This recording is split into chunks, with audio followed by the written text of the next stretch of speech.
Okay, KK. So before we were even starting this interview, we spoke a little bit about Compton and what it was like growing up in Compton and what you personally did with Second to None that was different from what other groups were doing. Okay, yeah, definitely. With growing up in what we call urban life or ghetto life or just street life, and especially coming from the city of Compton or Watts, LA, Inglewood. But I'm from Compton, but we kind of had a jacket put on us like everybody's gangstered out, has no sensibility how to communicate, use the right words when they're talking to people without cursing. Basically, what I call throwing a jacket on our city and the people of our community, not just blacks, or so-called black, but the colored folks. I go from Mexicans, Samoans, Tongans, Puerto Ricans, El Salvadorians, Guatemalans. That's Compton. A nice little gumbo mix of culture. So that's what we pretty much, I like to call Compton Little Egypt, just like the Bay is Little Egypt, or so-called hip-hop, because hip-hop is New York and them boroughs and they culture. That's another Little Egypt. Atlanta became another Little Egypt, but we all in America. So you get what I'm saying? It's skill, talent in all of these places. So as an artist, when did you feel like you really made it? Oh, wow. It was actually on DJ Quik's first album tour. We went to the East Coast. Second to None album wasn't out yet. Our album came out later in 1991. Quik's album came out earlier in the year.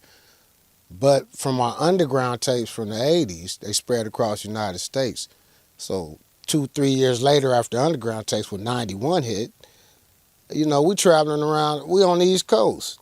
I think it was maybe EPMD tour, Chubb Rock, I think Public Enemy maybe, but Naughty by Nature was just coming out, but EPMD, some of the homies, what's up?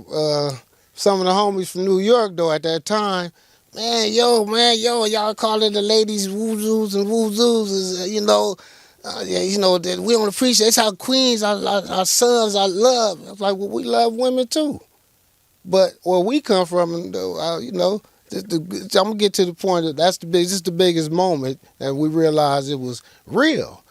We didn't even have a record out. So when Quik came out with this part of the show, here come the West Coast. Oh, Ice Cube was Short was on the tours or different spots. But when we came on, because we went on earlier, the Cube or Short, EPMD and them. But me and D opened up like for Quik, and, just promote our album coming out later that year. Man, we did a song that on the underground tape, and the slogans we were saying, the chants, the East Coast wasn't used to that, and they was like, yo, y'all. Well, we showed them. We was like, all the I'll say something. The whole East Coast crowd of women roared. That whole arena like, wasn't nothing but the women.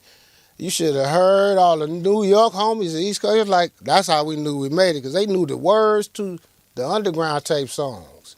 We didn't even have an album out yet, Second to None. But if you listen to the red tape, you realize most of that red tape is Second to None's first album. Just a little. But going back to, that was the greatest moment, seeing the reaction from the East Coast hip-hop at that time, 1991. Imagine that, being from the West Coast, especially from Compton. But the reaction and the feedback and love that we got from the women, the black women, and we was calling them B's and H's. But in line with telling life stories through our music. So that was the greatest moment, especially when all of the New York homies was like, it's not going to work, yo, and y'all calling them B's and H's. And it's okay, well, look what y'all women doing. Ooh, when Short got on stage, it really went crazy. West, they knew all the words. Quik had some information that he wanted to share with us about you and producing.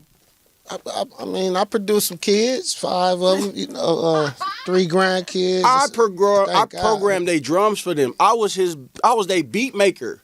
Like, I ran the SP 1200, and whatever they wanted me to put in there, whatever they wanted me to sample, they gave me the records.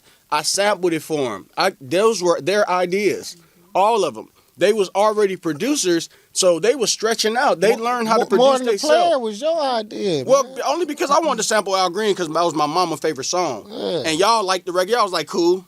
But What Goes Up, hold on. Ain't Nothing Wrong. First of all, he got hit records with High C. They did this record called Two at a Time where they was sampling Donald Byrd and getting that cleared, and and he's on my No Bullshit on my second album, nailing it. Just he like, this is our Herschel Walker. You know what I'm saying? This is our Sweetness.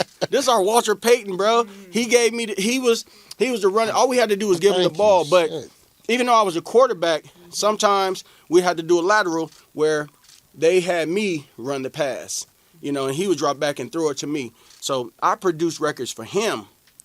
Okay, that's how the Second to None album came out. Greedy Greg had say in it. AMG was, a part of it. Tracy Courtney, a little bit, not so much, but it was really about them. So I gave them what they heard in their head, and that's why that album is timeless, because that was them. Now, what we should do is we should do like a kind of a tribute album to that album. We should re-record it the way we did it, put it all back together again like that with everything everybody wants. It's easy too, because we got all the instruments. We don't even have to do the work no more. These young guys will do the beats over for us. I brought my drum machine. Where my drum machine at? Shout out to Akai. Akai, ever since I had one of my drum machines stolen in 2009, Akai knew about it. They let me help them design the Renaissance. I ain't never got to worry about another drum machine. Boomer, do you mind handing me my drum machine so I can promote them? Shameless plug. I'm talking about... now we got Akai, so now I can make you any beats you want in the game, y'all. Akai MPC1. Genius, all DJ that. Quik. Now we could just redo their whole album in like a week or two. Like, it won't even take no time. Here, catch it, do you mind? Good catch right there. So thank you, Akai. Shout out to Jackie O'Donnell, Akai. But yeah, we can redo their album. I think we should. I think we should go in and do it because they still sound the same. KK actually sounds just as robust and as good as he did when he first started. And that's real artists. Don't die. A legend will never die. Even when your body stop working, your legend goes higher. Hey. You're going to live forever like Fame, bro. Well, thank you. Remember? We running. Yeah, I used to make beats for him. Still do.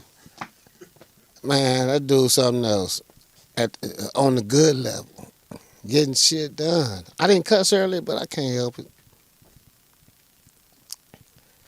All right, KK, can you tell us, what would you say is Second to None's biggest hit to date? And 2, when did you feel as an artist that you had made it? Oh, okay, that's a good one. Well, the biggest hit from Second to None, well, let's start here. In America, definitely If You Want It. Definitely. But I got a surprise for you. Now, let's talk about Europe and North Africa and those parts of the world. Asia, because we've been there except for North Africa. We ain't touched Africa yet. But, and Australia. So, what's happening? You'd be shocked that Didn't Mean to Turn You On from the Butter Rim soundtrack. Number 5. We had a video for it, but it got pulled back for some reason. Another thing to note, and that was on Death Row Interscope Records in 1994. We're on a soundtrack, but I just want to make one thing clear, and I'm going to give this to you for the first time for the show. We never, ever signed to Death Row. So for all the posts, y'all YouTube lookers and Google lookers, when you see it or Wikipedia, correct I want to say, but correct them, because I'm letting you know. Second to None never was signed to Death Row. No disrespect to the Row, but we came before Death Row. DJ Quik, Second to None, AMG, and IC. That's what part of the new culture.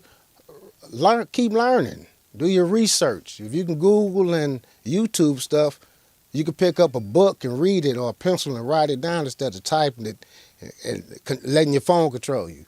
So get back, be true to yourself, because if you want it, just let the rhythm take you.